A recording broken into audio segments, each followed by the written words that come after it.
Welcome to the Sincerely God podcast. I'm Sarah, and I believe that God is speaking to all of us all the time and in many different ways. For me, the primary way that I listen is through two-way journaling. And in this podcast, I share excerpts from my prior journaling time with God, which are really inspirational messages spoken from the perspective of God to you. I'll share more about what two-way journaling is and explore other methods that might be helpful for you to listen to God in your own unique way. I'm just an ordinary person who gets to hear from an extraordinary God, and I believe you can too. Thanks for joining me.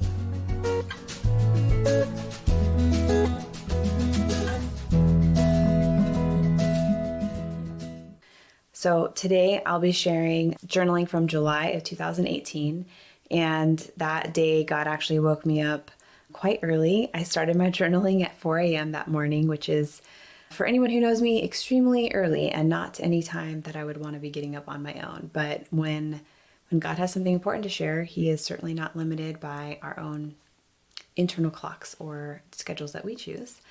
So I'll read a little bit from my journaling that day and just share a little bit of what it meant to me at that time. So I started by just kind of asking, is there a reason that I can't sleep? Is there something you want to share with me? And this is what he said. Yes, my child, do not be dismayed. I will give you the strength and energy you need for this day. Get up and begin your day with me. I have much to share with you before the day begins. Yes, my child, awaken with me. See the new day dawning. See my new way becoming. I am doing a new thing, and it is all around you. Yes, I am doing my special work in your midst. You do not always perceive it, but I am doing a new work in you. I am changing and transforming. I am working a new way into your body, into your being. Yes, I am doing my good work in you. I am doing my healing work in you. Do not be dismayed. Do not be discouraged. I am doing a new thing. I am rebuilding and making new. I am taking what is old and rebirthing it into something new and pure and lovely. Let me do my work, my child. I will continue until my work is complete. I will change and transform until nothing old remains. Yes, you will be made new in my sight. The old is gone, the new is come. Yes, the new is come. Sing my praises, all my children. Sing to me in the morning, for my mercies begin anew each day. Yes, I am pouring out new mercies upon you, my child. Receive and be made new. Receive and be free. No longer are you bound in chains. No longer are you bound to the things of this world. Do not veer to the right or to the left. Do not search for the old things that have passed away. Search only for me. Seek only my goodness and mercy, my love and provision. Yes, my child, seek only to please me. I am your way. I am your truth. I am all that you need. Do not search for meaning or supply from other sources. I am your supply. I am. Yes, my child, receive this truth. Receive all I am giving you. I'm giving you many wonderful gifts. I'm giving you every provision you will need for your future. Receive, my child. Receive freely. Receive fully. Receive and be filled to capacity. Be filled to overflowing. My ways are good. My ways are pure. My ways are complete and all you need. Do not keep seeking and searching.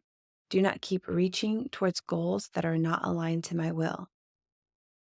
I have even greater things in store, greater truths to be revealed and received. Yes, my child, I will show you the way. I will make my path clear. Simply focus on me and seek my plan. Seek to do the work I have given you.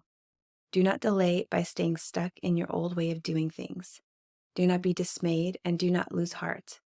I will give you everything you desire and more. I will give you joy and purpose and fulfillment, a path you can call your own. You must let go of the old. It is not for your best, my child. It has served its purpose, but now it is time for you to serve my purpose. You will not regret any time spent doing my will. No, you will not wish it any other way when all is said and done, when my work is complete. Do you not believe my promises? Do you not perceive my truth? Yes, you believe and you perceive, but you are stuck in the old. You are caught up in what is customary and comfortable. I did not call you to comfortable living. I called you to extravagance and light. I called you to greater things than this. Receive my calling upon your life. Receive what I am offering, all I am offering. It is time to make room. It is time to let go and move on and let the old pass away. I'm doing a new thing. Yes, I am doing a new thing. I know you are struggling, but I will help you. I will help you in the letting go process. It is a process and will not happen overnight, but it is time to start the process, my child. It is time to start letting go. So for me, when I received this, what I was going through in my own personal life was God was starting to tell me that I would be leaving my workplace.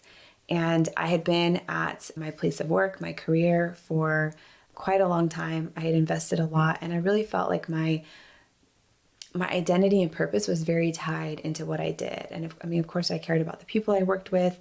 And so when he first started telling me that I was going to basically be leaving it all, like, it was hard for me to hear. But he just continued to encourage me. And I think, rereading it now, there's so much in here that's just talking about doing a new thing.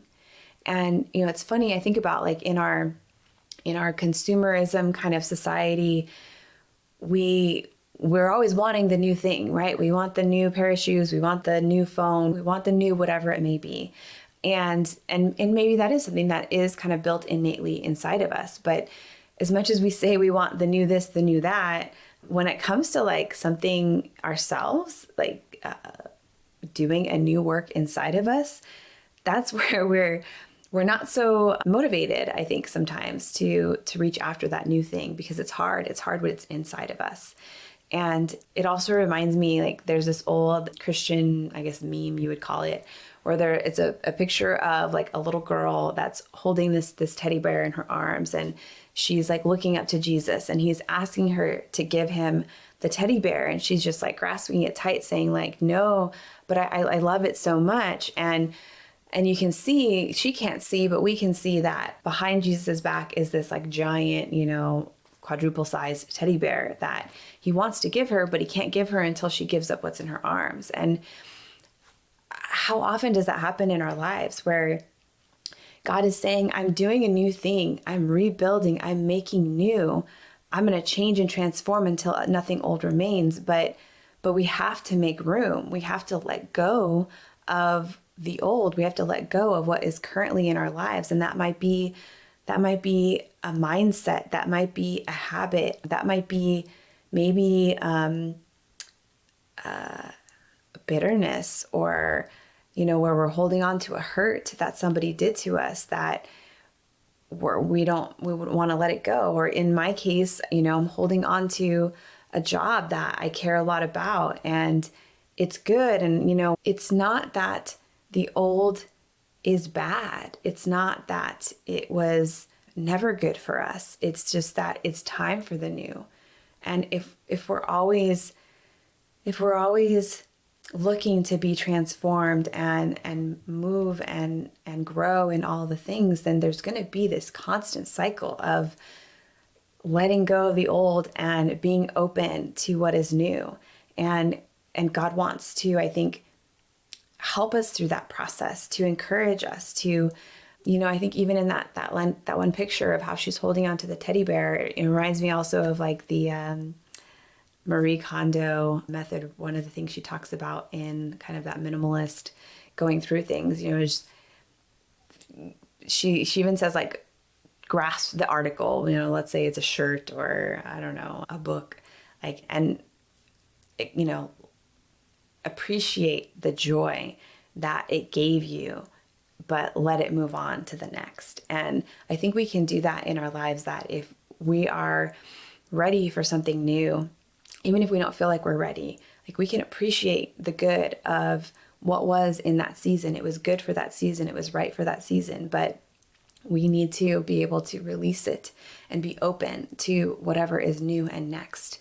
And sometimes that is very hard, but God is there to encourage us through that process. So I know that I can speak from my own experience that it was a process.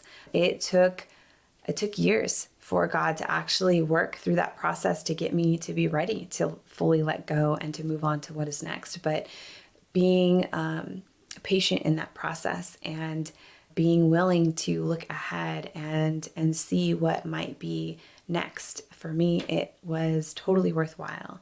So I really encourage you that maybe just spend some time in quiet, whatever that looks like for you. Your quiet, maybe, going for a walk or just being still in a space. I don't know, but finding something where you can kind of just contemplate. Is there an area of your life that God is maybe inviting you to newness? And is there something that perhaps you're still holding on to that he wants you to be willing to release because it's time for the new? And the new is good. It is pure and lovely, and there's so much that is beyond, I think, what you can comprehend in this moment in time, because the new is always more. It's different. And sometimes we needed to have walked through what we did walk through in the old to be able to be ready for that next level, that next perspective that may be needed to accept and fully move and be free in whatever is next. So I just pray that over you, that you would have an open heart to see and to receive the new. Thanks for tuning in to the Sincerely God podcast. Be sure to like and subscribe and share with your friends. If you'd like more information, you can go to my website, sincerelygodquotes.com. There you'll find links to my social media, as well as an ability to get your own copy of Sincerely God, a collection of quotes, either the book or the prayer journal. Until next time, keep listening to how God is speaking to you. It's all inside you, waiting to